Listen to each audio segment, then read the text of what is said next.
Happy Wednesday, everybody. So today's learning sort of concludes all your work on adding and subtracting, and it's about estimating answers. So estimating is where you have a guess at what the answer is, but it's not a guess as in a random guess. It's a considered guess. It's a thoughtful guess, and it's about being able to do things a little bit in your head before you do them on paper.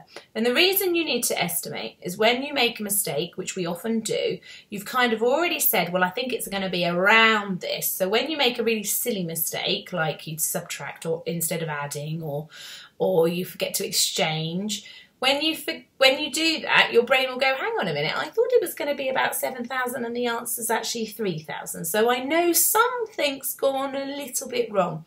So when you're estimating, you're not coming out with the answer. You're coming up with round the region of where you think the answer will be. So when you're estimating, you need to be able to round numbers because it's easier to add 700 and 700 than it is to add 763 and 729. So rounding up gives you that rough idea.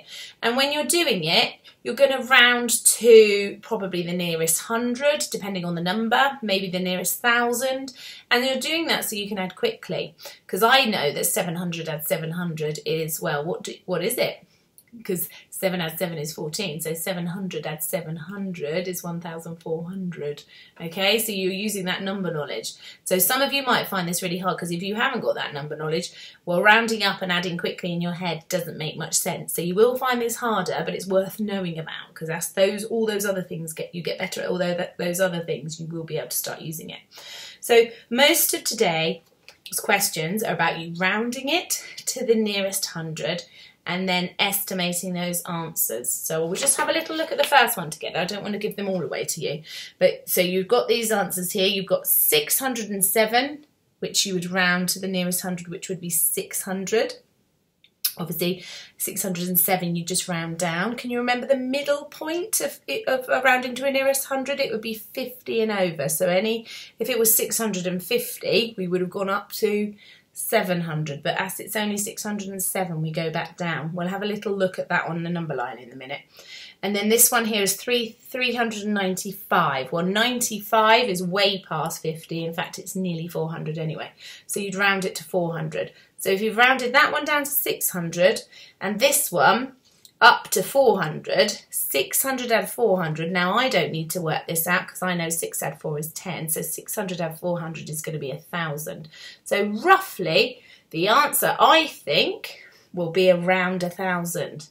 So then I might do the calculation, and that's what they ask you to do, and you find the actual answer. And the actual answer will be fairly close to 1,000. And if it's not, then you know you've made a mistake somewhere. Okay, yes, because it is adding.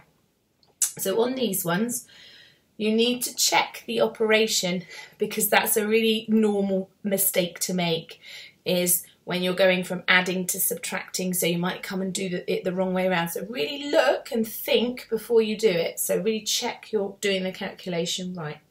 Okay, I'm just checking that's rounding to the nearest 1,000.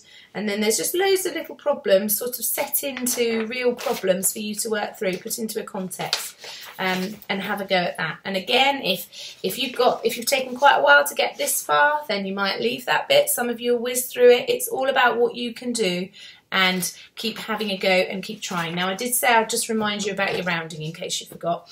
So you always remember we call it the midway point. So if I've got, say I've got 100 this side, you have to know what the next 100 would be, 200.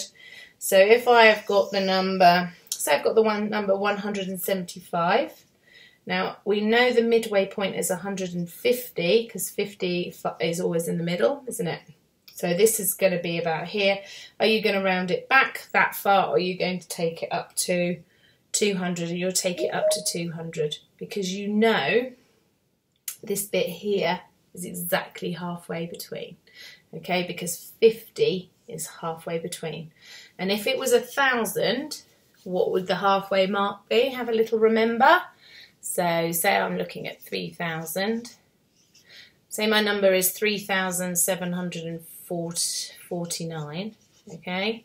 So that's 3,000. The next 1,000 would be 4,000. The middle way point, halfway between 3,000 and 4,000, is 3,500.